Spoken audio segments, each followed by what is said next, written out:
Morning sir. Mister Mathan, താൻ ഇന്നും late ആണല്ലോ.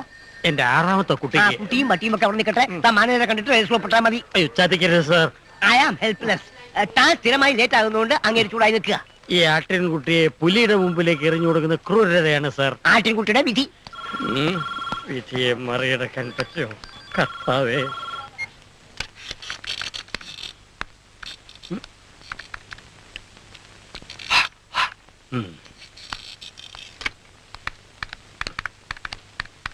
Good morning sir.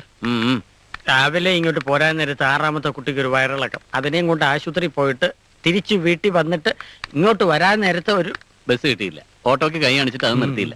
അതെങ്ങനെ സാറിന് മനസ്സിലായി? ഇതൊക്കെ തന്നെയല്ലേ മാത്ത ദിവസം പറയുന്നത്. ഏലക്കായുടെ വാസനയാ. മാത്ത ദിവസം രാവിലെ ഏലക്കായാണോ തിന്നുന്നത്? അല്ല, അളയൻ എസ്റ്റേറ്റ് ഉണ്ട്. അവനെ മുടിപ്പിക്കാൻ വേണ്ടി ദിവസവും കുറിച്ചു തുടങ്ങിയ പിന്നെ അതൊരു ശീലമായി പോയി. അപ്പൊ ഞാൻ പോയി വേണ്ട. ഈ ശീലം വെച്ചോണ്ട് മാത്തന് ഈ ബ്രാഞ്ചിൽ ജോലി ചെയ്യണ്ട. ലീവ് എടുത്ത് വീട്ടിൽ പോകണം. ലീവ് തീർന്ന് ലോസ് ഓഫ് പേ എടുക്കണം. ശമ്പളം സാറിന്റെ വീട്ടിൽ നിന്ന് തരൂ. എന്ത്? അല്ല, ശമ്പളം വീട്ടിൽ കൊണ്ട് കൊടുക്കാനുള്ളതെന്ന് പറയായിരുന്നു. വിശദീകരണം ഒന്നും വേണ്ട. വീട്ടിൽ പോണം. പോയില്ലെങ്കിൽ ഞാൻ പറയണോ? അല്ല, എന്താണ് നടക്കുന്നത് എനിക്കറിയാം.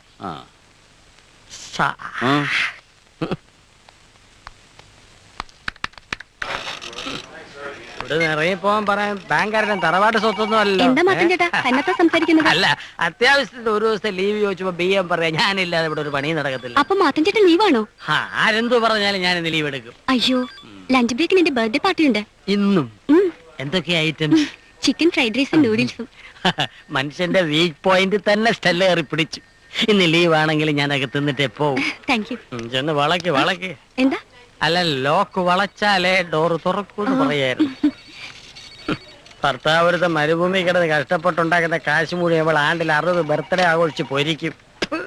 അവിടെ അമ്മയുടെ നൂഡിൽസ്.